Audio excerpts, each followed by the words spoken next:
Hello friend, नैतिक IAS academy के platform पे आप सभी का स्वागत है। पश्चिमी राजनीतिक विचारक के रूप में हम लोग मार्क्स को पढ़ रहे थे। आज मार्क्स के इतिहास की भौतिक व्याख्या या आर्थिक नियतिवाद की चर्चा करेंगे। कल हम लोगों ने मार्क्स के द्वंद्वात्मक भौतिकवाद की चर्चा किया है और आज जो इतिहास की भौतिक व्याख्या है ये कहीं न कहीं मार्क्स के द्वंद्वात्मक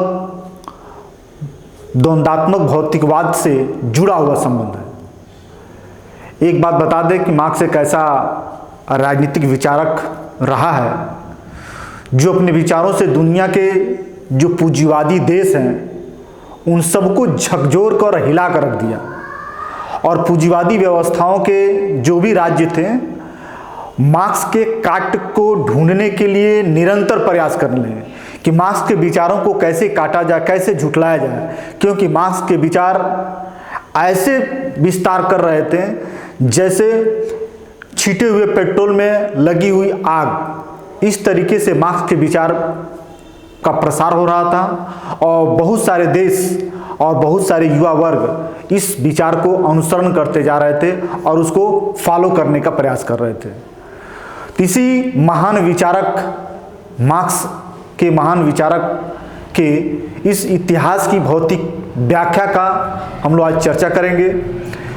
पहले हम लोगों ने यह बता दिया कि द्वंद्वात्मक भौतिकवाद की स्थिति में कि दुनिया में जो चीज़ भी है वह सब कुछ संपत्ति है, पदार्थ है। मनुष्य की जो बुद्धि है, जितनी हमारी सामाजिक संस्थाएं हैं, जो भी हमारी सामाजिक परंपराएं हैं, जो भी हमारे रीति रिवाज हैं, जो भी छोटे बड़े जात पात सारी चीज़ें, वो सब कहीं ना कहीं जो है उसी संपत्ति की अवधारणा पर ही टिकी हुई है और इसकी स्पष्ट व्याख्या उसने इतिहास की भौतिक व्याख्या के द्वारा किया है। इसीलिए इतिहास की भौतिक जो व्याख्या है, इस इतिहास की भौतिक व्याख्या को आर्थिक नियतिवाद की सिद्धांत भी किया जाता है और बहुत बार परीक्षाओं में पूछा भी है कि आर्थिक नियतिवाद की अवधारणा किस विद्वान से संबंधित है, तो आर्थिक नियतिवाद की अवधारणा मार्क्स की से संबंधित है। तो इसको देखते हैं हम लोग। मार्क्स की इतिहास की भौतिक व्याख्या। मार्क्स के इतिहास की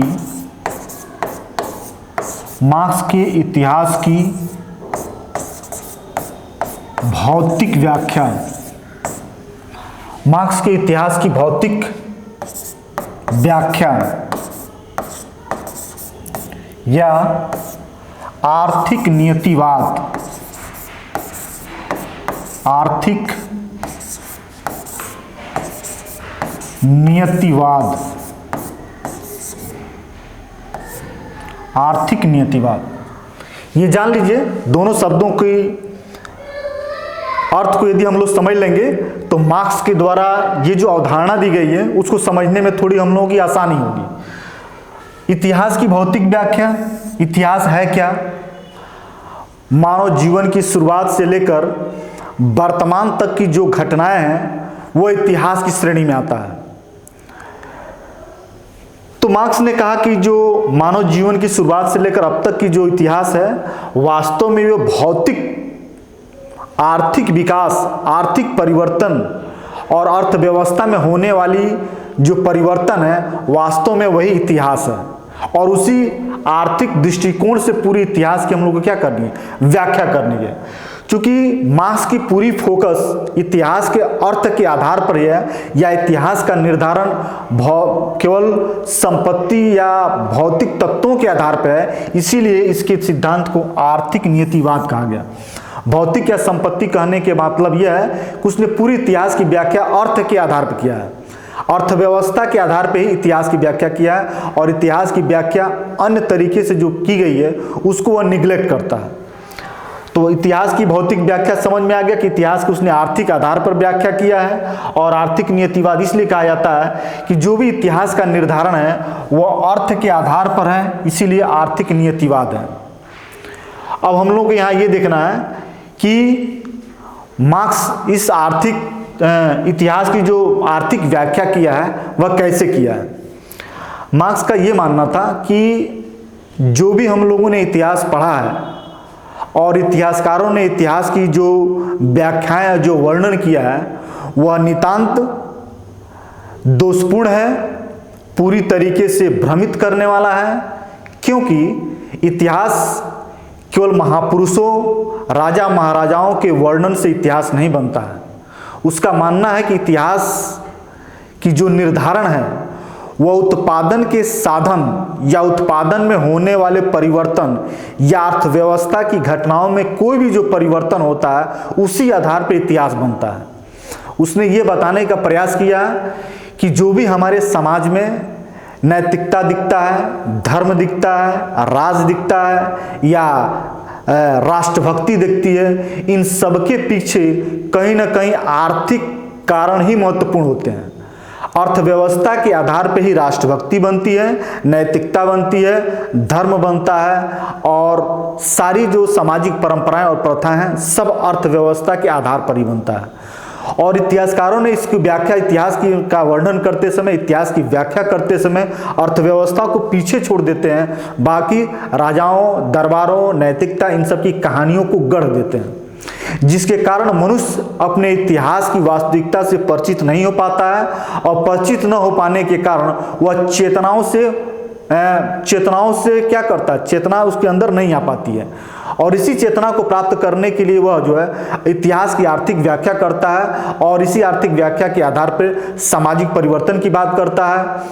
पूर्व में जो समाज रहते उनका वर्णन करता है और भविष्य में कैसा समाज आएगा उसका वर्णन भी इसी आधार पर करता है। उसने बताया कि जो मनुष्य की क्रियाकलाप हैं उस क्रियाकलाप के पीछे आर्थिक तत्व ही महत्वपूर्ण कारक है। मनुष्य की क्रियाकलाप के पीछे राष्ट्रभक्ति, धर्म, नैतिकता, त्याग, बलिदान, परंपरा, प्रथा, परिवार, परिवेश, ये सब कुछ नहीं है। ये थोड़े बहुत महत्व क्या है, लेकिन उसके पीछे आर्थिक कारण ही महत्वपूर्ण होता है। मनुष्य कोई भी कार्य करता है, उस कार्य के पीछे कहीं ना कहीं उसकी आर्थिक हित महत्वपूर्ण होती है। बिना आर्थिक हित के न तो वो कोई सामाजिक संबंध बनाता है, ना ही कोई उसके नातेदारियां बनती है, ना ही उसके दोस्त बनते हैं और ना ही उसके कोई अपना परिवार और समाज बनता है। कहीं ना कहीं उसके पीछे उसके आर्थिक कारण महत्वपूर्ण होते हैं। हाँ, ये है कि हमें कहानियों, लोकोक्तियों, उदाहरणों और अन्य चीज़ों के माध्यम से इन चीज़ों को छोड़ दिया जाता है, बाकी जो कपोल कल्पनाओं वाली जो बातें होती है उसको बताई जाती है। मार्क्स इन अवधारणाओं को दूर करते हुए इतिहास की जो गलत व्याख्याएं इतिहासकारों द्वारा की गई है उसको इनकार करता है और इतिहास की भौतिक व्याख्याओं को स्पष्ट करने के लिए वह पूरे समाज को, पूरे इतिहास को, पूरे मानवीय इतिहास को 6 भागों में बांटता है। आइए देखते हैं उसको। मानवीय इतिहास की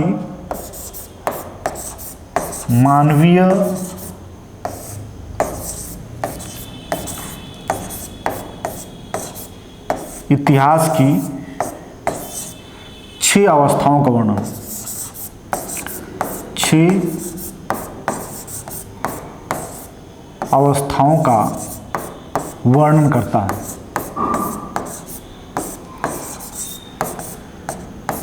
छह अवस्थाओं का वर्णन, 6 अवस्थाओं का वर्णन करता है। एक एक करके देखते हैं। पहला, आदिम साम्यवाद, आदिम साम्यवाद। दूसरा,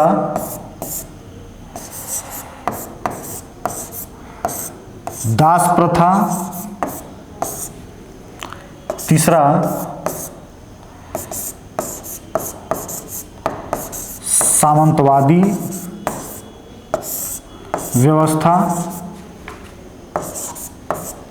सामंतवादी व्यवस्था। चौथा, पूंजीवादी व्यवस्था।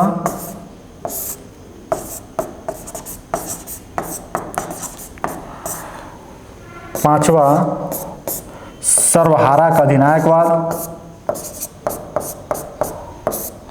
सर्वहारा का अधिनायकवाद।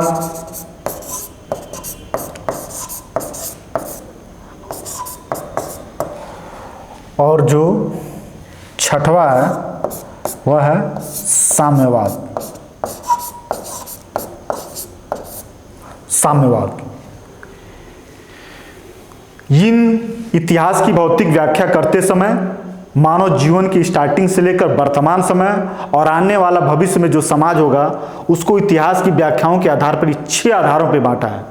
इसने कहा है कि ये जो 4 अवस्था है ये बीत चुकी हैं। आदिम अवस्था, दास प्रथा, सामंतवादी अवस्था, पूंजीवादी, ये बीत चुकी हैं। और जो ये है सर्वहारा का अधिनायकवाद और साम्यवाद, ये भविष्य के समाज हैं जो आने वाले हैं, ये आने वाले हैं। चूंकि इसने सामाजिक परिवर्तन के नियमों को समझ गया है और बताया कि जो समाज में परिवर्तन होते हैं वह उत्पादन के साधन या भौतिक संसाधनों में होने वाले परिवर्तन के आधार पर ही होते हैं, और वह परिवर्तन उस भौतिक तत्वों में अंतर्विरोध के तत्व होते हैं, मतलब उसमें विरोधाभास की स्थिति होती है, वह विरोधाभास उसमें परिवर्तन लाता है। उन्हीं विरोधाभास की स्थिति के समझते हुए उसने आदिम व्यवस्था, दास प्रथा, सामंती व्यवस्था, पूंजीवादी व्यवस्था, इन चारों व्यवस्थाओं का वर्णन किया है। और ये चारों बीत चुके हैं और इसी नियम के आधार पर उसने सर्वहारा का अधिनायकवाद की कल्पना किया और साम्यवादी व्यवस्था आने वाले समाज में, आने वाले जो समाज हैं इनकी वह कल्पना करता है, जिसमें ये 2 हैं, सर्वहारा का अधिनायकवाद और साम्यवाद। हम लोगों को एक एक करके इस पे पढ़ना है, ठीक है। पहले आदिम साम्यवाद को पढ़ेंगे, उसके बाद दास प्रथा, फिर सामंतीवादी व्यवस्था, पूंजीवादी व्यवस्था, सर्वहारा व्यवस्था और साम्यवाद व्यवस्था। आपसे पूछ सकता है कि इतिहास की भौतिक व्याख्या करते समय मार्क्स ने कितनी सामाजिक अवस्थाओं को वर्णन किया, तो 6 अवस्थाओं के। पूर्व के कितने सामाजिक अवस्थाएं, तो 4, और भविष्य के कितने सामाजिक अवस्थाएं हो, तो 2। इस तरीके से याद करना होगा। कभी कभी फिर इससे हमें पूछ सकता है कि श्रमिकों का शोषण किस समाज में सबसे ज्यादा रहा, किसमें कम रहा, किसमें स्वतंत्रता और समानता रही, किसमें स्वतंत्रता और समानता नहीं रही। इन्हीं सब चीजों को हम लोग को पढ़ते हुए चलना है और इन्हीं से सब चीजों से आपको प्रश्न बनाकर पूछे भी जाएंगे। तो आइए देखते हैं, सबसे पहले हम लोग इस व्यवस्था में सबसे पहले हम लोग देखते हैं आदिम साम्यवादी व्यवस्था। आदिम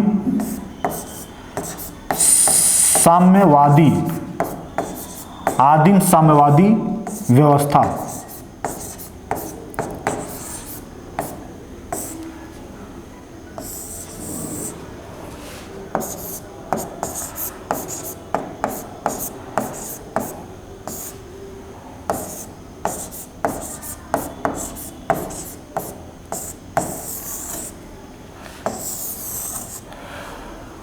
मनुष्य की सामाजिक व्यवस्था की जो प्रारंभिक अवस्था है उस अवस्था को कहा इसने आदिम साम्यवादी व्यवस्था, जहां मनुष्य अपनी जीविका जीने के लिए और समूह बना के रहने के लिए तैयार हुआ, ठीक है। उस अवस्था का वर्णन करता है। कहा कि जो आदिम साम्यवादी व्यवस्था है यह वर्ग विहीन है, कोई वर्ग नहीं है, पूर्णतः उसमें समानता है। दूसरा, राज्य और सामाजिक संस्थाएं, राजनीतिक संस्थाएं इसमें कुछ नहीं है, तो राज्य विहीन है। क्या है? राज्य विहीन व्यवस्था, यह राज्य विहीन है,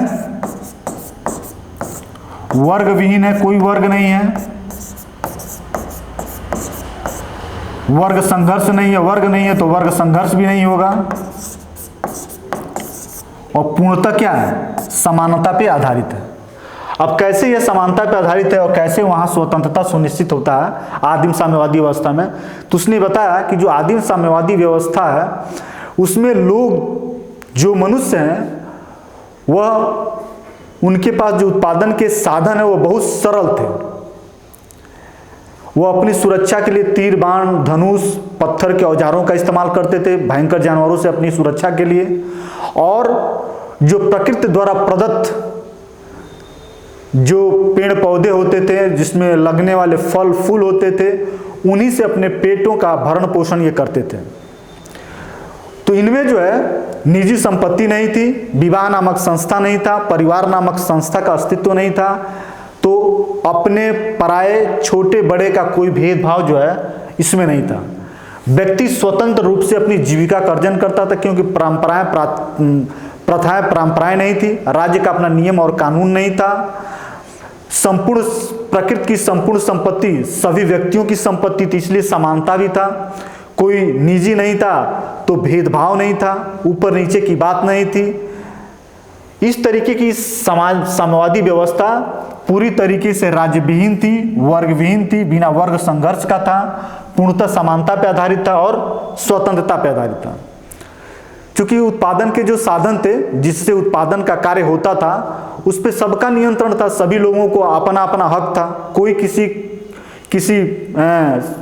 प्रकृति के संसाधन को अपना नहीं समझता था, सभी लोग प्राकृतिक संसाधन को सबका समझते थे। इसलिए समानता और स्वतंत्रता पूर्णतः व्याप्त थी, वर्ग नाम की कोई चीज नहीं था, इसीलिए पूर्णतः जो है लोग स्वतंत्र और समान थे। इसी साम्यवादी व्यवस्था को मनुष्य की जीवन की जो प्रारंभिक अवस्था है उसका इसने वर्णन किया है। और प्रारंभिक अवस्था में राज्य का भी कोई अस्तित्व नहीं है, वर्ग का भी कोई अस्तित्व नहीं है, और फिर बाद में वर्ग संघर्ष भी नहीं है।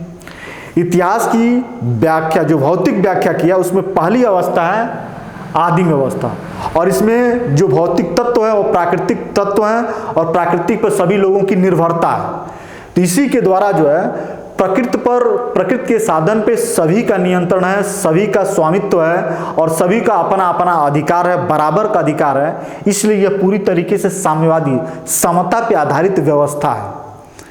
ठीक है, इस पे को समता पे आधारित व्यवस्था के रूप में देखा, क्योंकि उत्पादन के साधनों पर किसी एक वर्ग विशेष का हाथ नहीं है, संपूर्णता का आधार है, इसलिए इसे आदिम साम्यवादी अवस्था कहा। अब दूसरा निर्धारण करता है, इसके बाद आया दूसरी सामाजिक अवस्था, वह है दास प्रथा। दास प्रथा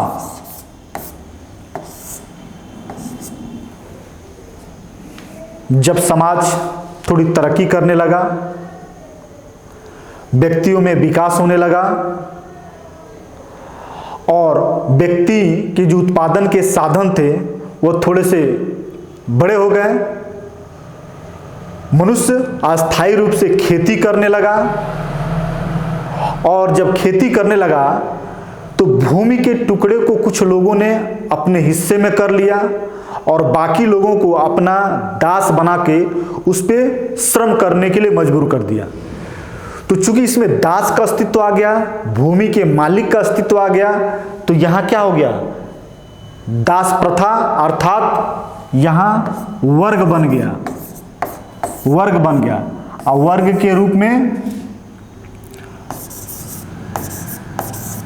भूमि के मालिक और भूमि पर काम करने वाले श्रमिक बन गए। भूमि के जो मालिक थे श्रमिकों पे शोषण करने के लिए या श्रमिकों का से अपना काम कराने के लिए तमाम तरह के राजनीतिक संस्थाएं, परंपराएं, कला, साहित्यों का निर्माण किए और श्रमिकों को उन्हीं कला, साहित्य, राजनीतिक संस्थाओं के अधीन करा के अपना ये क्या करते थे, काम करते थे। श्रमिक के मालिक और श्रमिकों में जो संबंध था वह बहुत शोषण वाला नहीं था। जो वर्ग तो बने थे, क्योंकि ये संपत्ति विहीन थे, ये संपत्ति के मालिक थे, इनको इनके माध्यम से कार्य कराना था और इनको इन पर निर्भर रहना पड़ता था। लेकिन इनके जो अंतर संबंध थे ये कहीं ना कहीं एक दूसरे की आवश्यकताओं की पूर्ति करने वाले थे। शोषण तो था लेकिन वह शोषण चरम सीमा पे नहीं पहुंचा था। श्रमिकों को अपनी शोषण का एहसास नहीं होता था और उनको ये लगता था कि जो मालिक है उनकी सेवा करने में ही उनकी भलाई है, और तमाम तरह की नैतिक विचार, धार्मिक आचरण, धार्मिक अवस्थाएं, ईश्वर संबंधी बातें, राजनीतिक संगठन में राज्य का उदय, ये तमाम तरह की चीजें उदय हो गई जो इनको हितों में रख के इनके साथ काम कराते थे, जिसके कारण श्रमिक जो है इन चीजों को, इनके शोषण को वो नहीं समझ पाते थे। और ना ही शोषण उतना जो है चरम स्थिति पे था, ना ही उतना शोषणकारी व्यवस्था था, ना ही वो बहुत असहनीय शोषण था जिसके कारण ये समझ नहीं पाते थे। शोषण था लेकिन असहनीय शोषण ना होने के कारण इसमें जो है ये श्रमिक उसको नहीं समझ पाते थे और इनका विरोध नहीं करते थे। जब यह शोषण असहनीय होता तभी श्रमिक क्या करते, भूमि के मालिकों का क्या करते, विरोध करते या उनके विरुद्ध आवाज उठाते। तो शोषण है लेकिन कम है दास प्रथा में। अब आते हैं हम लोग तीसरी सामाजिक अवस्था का वर्णन करने में, वह है सामंतवादी अवस्था। सामंतवादी व्यवस्था, सामंतवादी व्यवस्था। सामंतवादी व्यवस्था दास व्यवस्था की तरह ही मिली जुली व्यवस्था है। जो उत्पादन के साधन जो खेती से होती थी, उस खेती में अब लोहे के हल और लोहे के प्रयोग होने से जो कृषि का क्षेत्र था वो काफ़ी तरक्की कर गया, और तरक्की करने के कारण उस युग को दास युग से हटाकर सामंती युग कर दिया गया। अब इस सामंती युग में बड़े बड़े विशाल भूमि के मालिक हुए, जो मालिक न कहलाकर सामंत कहलाने लगे। ये सामंत कहलाने लगे, और दूसरे वर्ग जो कृषि पर भूमि पर खेती करते थे वह श्रमिक कहलाने लगे। सामंत और श्रमिक दो विरोधी वर्ग थे, इनकी संख्या ज़्यादा थी और सामंतों की संख्या कम थी। भूमि के मालिक होने के कारण ये भूमि पे अपना श्रम नहीं करते थे, बल्कि भूमि पर श्रम कराने के काम श्रमिकों के द्वारा करते थे। इन दोनों के बीच के संबंध दास प्रथा की तुलना में थोड़ा ज़्यादा शोषणकारी तो था, लेकिन यह शोषण भी अपने चरम सीमा पर नहीं था। यहाँ भी श्रमिक अपने सामंतों को हितैषी मानते थे, शुभचिंतक मानते थे, दुख और सुख में उनको भागीदार मानते थे। उनको यह लगता था कि हमारी मालिक की सेवा करने में ही हमारी जीवन बना हुआ है, और इस सोच के साथ ये संबंध बने हुए थे। लोकाचार, लोकोक्तियाँ, साहित्य, ये सारी चीज़ें जो है इनके पक्ष में और इनको अपने मालिक बनाने के पक्ष में ये सारी चीज़ें गढ़ दी गई थी। इसीलिए श्रमिक को नैतिकता की बात को समझ के, साहित्यों की बात को समझ करके सामंतों को क्या करते थे, सामंतों को ही अपना मालिक समझते थे। तो इस व्यवस्था में भी वर्ग थे, राज्य था, शोषण था, लेकिन शोषण इस तरीके से नहीं था कि श्रमिक सामंतों को क्या करे, विरोध कर पाए। ठीक है। इसके बाद से जो चौथी अवस्था आती है वह आती है पूंजीवादी व्यवस्था।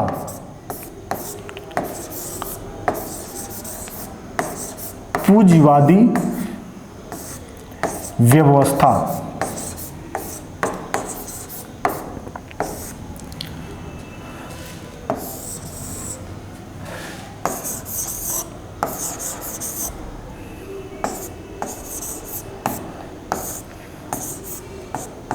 बुर्जुआ वर्ग,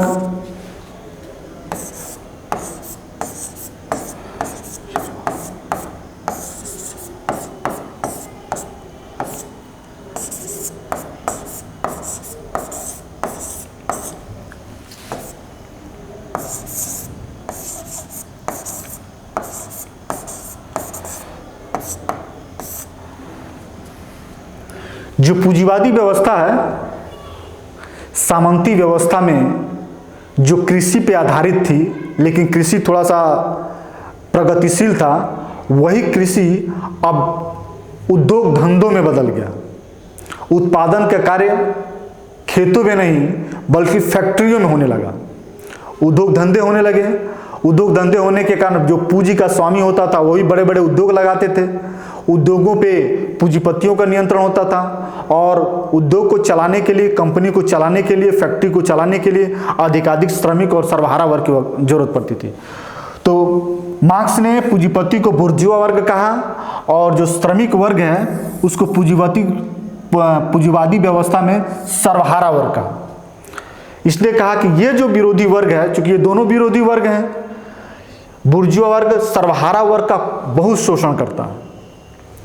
सर्वहारा वर्ग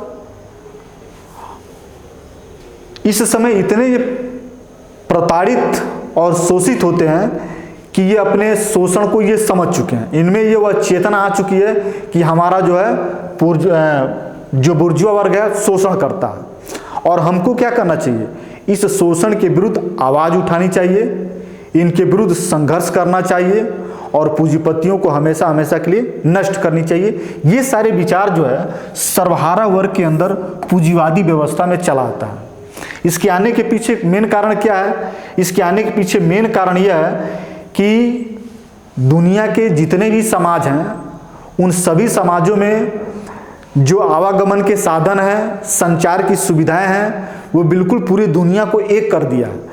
और सभी समाजों में जो श्रमिक वर्ग हैं, उनकी स्थिति दयनीय है, और सभी लोगों ने एक दूसरे की स्थिति को देखकर उसमें अपना वर्ग चेतना आ गया और ये समझ गए कि दुनिया के जहाँ जहाँ भी श्रमिक हैं, कहीं न कहीं वो पूंजीपतियों के शोषण का शिकार है। और यदि ये सारे दुनिया के सारे पूंजीपति, सारे सर्वहारा वर्ग अपने राजनीतिक सीमाओं को छोड़ के अपने वर्गीय हितों को ध्यान में रख के सभी श्रमिकों के साथ संगठन बनाते हैं और पूंजीपतियों के खिलाफ संघर्ष करते हैं, तो निश्चित तौर से उनको आज़ादी मिलेगी, उनको शोषण से मुक्ति मिलेगी, और राज्य नामक संस्था के माध्यम से जो पूंजीपति उन पर शोषण करते हैं, उनसे भी उनको पूरी तरीके से मुक्ति मिलेगी।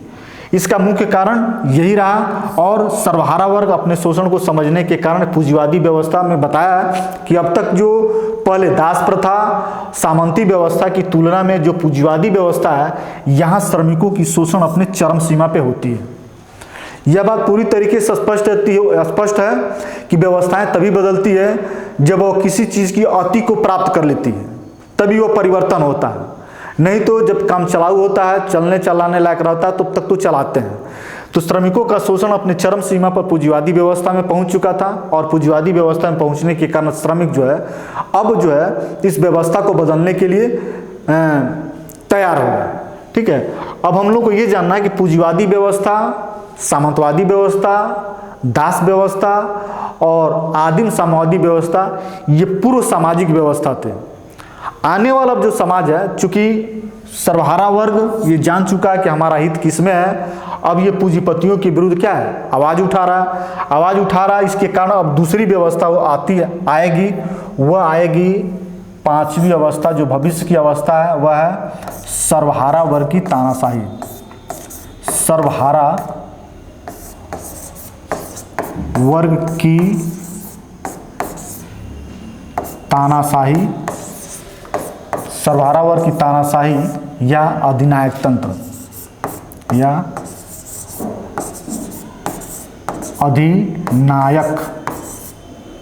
अधिनायक तंत्र।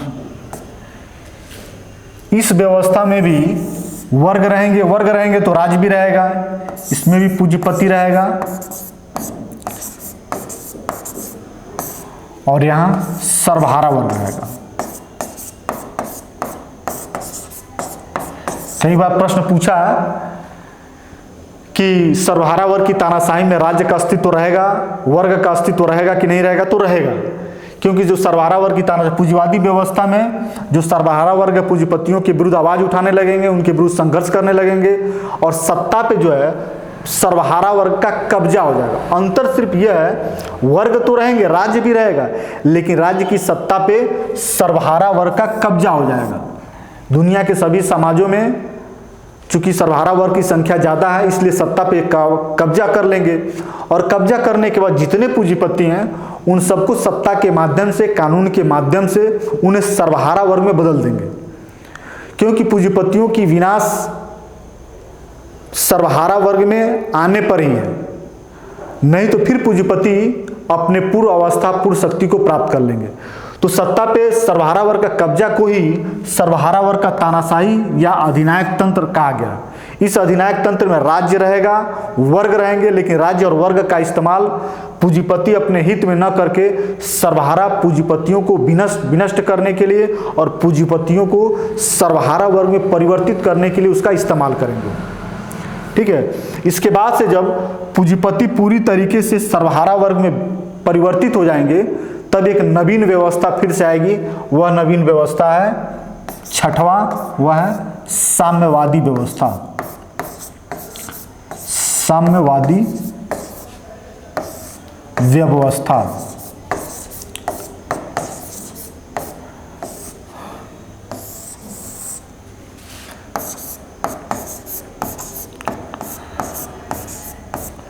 स्वतंत्रता और समानता। सर्वहारा वर्ग के अधिनायक तंत्र की समाप्ति के बाद जब सारे पूंजीपति सर्वहारा हो जाएंगे तो दो वर्ग नहीं रहेंगे, दो विरोधी वर्ग नहीं रहेंगे, सभी के सभी लोग श्रमिक हो जाएंगे, सर्वहारा हो जाएंगे। और इस तरीके से जब सर्वहारा हो जाएंगे तो वह समानता का बोध होगा, वर्ग नहीं रहेगा, वर्ग नहीं रहेगा, वर्ग को जीवित रखने वाले जो राज्य हैं यह भी नहीं रहेगा, राज्य भी नहीं रहेगा, और सभी लोग एक समान होने के कारण पूरी तरीके से स्वतंत्र रहेंगे और समान रहेंगे। जैसा कि मानवीय इतिहास की प्रारंभिक अवस्था में जो आदिम साम्यवादी अवस्था थे, वही अवस्था जो है, वही भविष्य जो है साम्यवादी व्यवस्था है। और इस व्यवस्था में लोगों को एक नारा दिया है, लोग प्रत्येक व्यक्ति अपनी योग्यता, प्रत्येक व्यक्ति अपनी योग्यता के अनुसार, प्रत्येक व्यक्ति अपनी योग्यता के अनुसार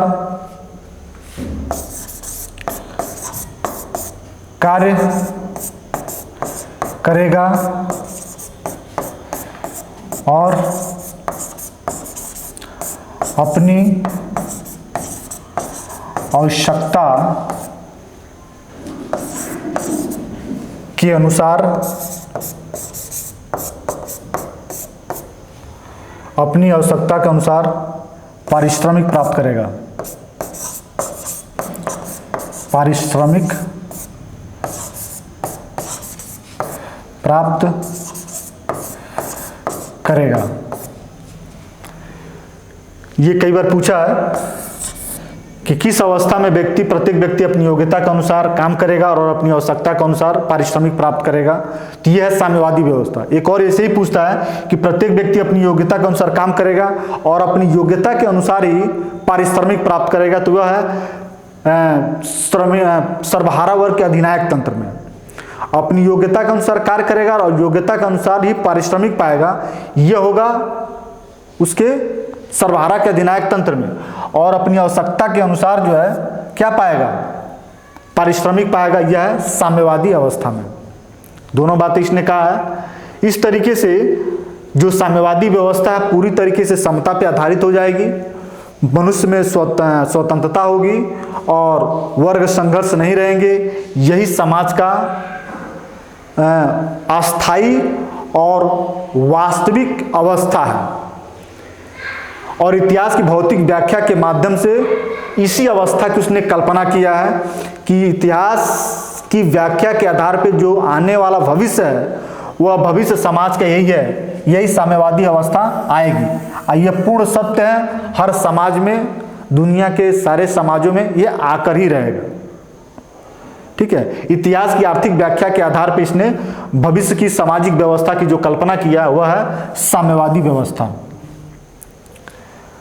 सवाल यह है कि इतिहास की आर्थिक व्याख्या के कुछ इसके पॉइंट्स हैं, क्या इतिहास की जो आर्थिक व्याख्या किया उससे क्या निष्कर्ष निकले हैं।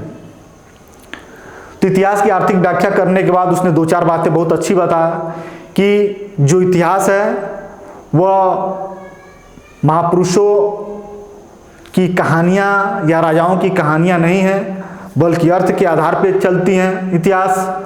दूसरा, इतिहास में जो परिवर्तन होता है वह धीरे धीरे न होके अचानक ही परिवर्तन होता है। यह परिवर्तन आर्थिक कारकों के माध्यम से होता है और जो भविष्य में परिवर्तन होंगे वह इसी तरीके से साम्यवादी व्यवस्था आएंगे। ठीक है। ये आया जो मार्क्स है, मार्क्स के इस जो इतिहास की भौतिक व्याख्या है इसकी कुछ आलोचनाएं भी होती हैं, लेकिन आलोचनाओं से कम इसके जो व्याख्याएं हैं उसी से प्रश्न ज़्यादा पूछते हैं। किसमें श्रमिकों का शोषण ज़्यादा है, किस तरीके की सामाजिक कितने प्रकार की व्यवस्थाएं हैं, इन्हीं सब चीज़ों से प्रश्न बनता है जिसको हम लोग ऑलरेडी पढ़ चुके हैं। आलोचनाओं में एक आलोचना इसका यह कर दिया जाता है कि इतिहास की भौतिक व्याख्या केवल अर्थ के आधार पर कर देना यह पूर्णतः सत्य नहीं है, क्योंकि मनुष्य की हर गतिविधि का आधार, एकमात्र आधार अर्थ ही है। तो समाज की संचालित करने वाली अन्य जो व्यवस्था है वो पूरी तरीके से खत्म और ध्वस्त हो जाएंगी। और आर्थिक नियतिवाद की अवधारणा ये पूर्णतः सत्य नहीं है। ठीक है, केवल अर्थ के आधार पर इतिहास की व्याख्या कर देने से इतिहास की संपूर्ण जानकारी नहीं हो जाती है, बल्कि अर्थ के अलावा भी इतिहास के निर्धारण में, इतिहास के निर्माण करने में अन्य चीज़ों का भी योगदान है। 3 आलोचनाओं की तरफ हम लोग नहीं जाएंगे, बस उसके जो इतिहास की आर्थिक व्याख्या करने के पक्ष में जो बातें कहा वही ज़्यादा हमारे लिए और आपके लिए उपयोगी है। इस इतिहास की आर्थिक व्याख्या संबंधी अवधारणा की बात पूरा करने के बाद यह टॉपिक समाप्त होता है। फिर नेक्स्ट टॉपिक जो है इसका वर्ग संघर्ष का सिद्धांत, ये भी काफ़ी इंपॉर्टेंट है, जिसको हम लोग नेक्स्ट वीडियो में पढ़ा जाएगा। और उसको अच्छे तरीके से पढ़ने के बाद फिर से 2-3 और अतिरिक्त मूल्य का सिद्धांत इसको पढ़ते हुए फिर मार्क्स को हम लोग बंद कर दिया जाएगा। अब हम लोग नेक्स्ट अवधारणा के साथ नेक्स्ट वीडियो में मुलाकात करेंगे। फिर अब अपनी वीडियो का अपनी इस लेक्चर को मैं समाप्त कर रहा हूँ। धन्यवाद।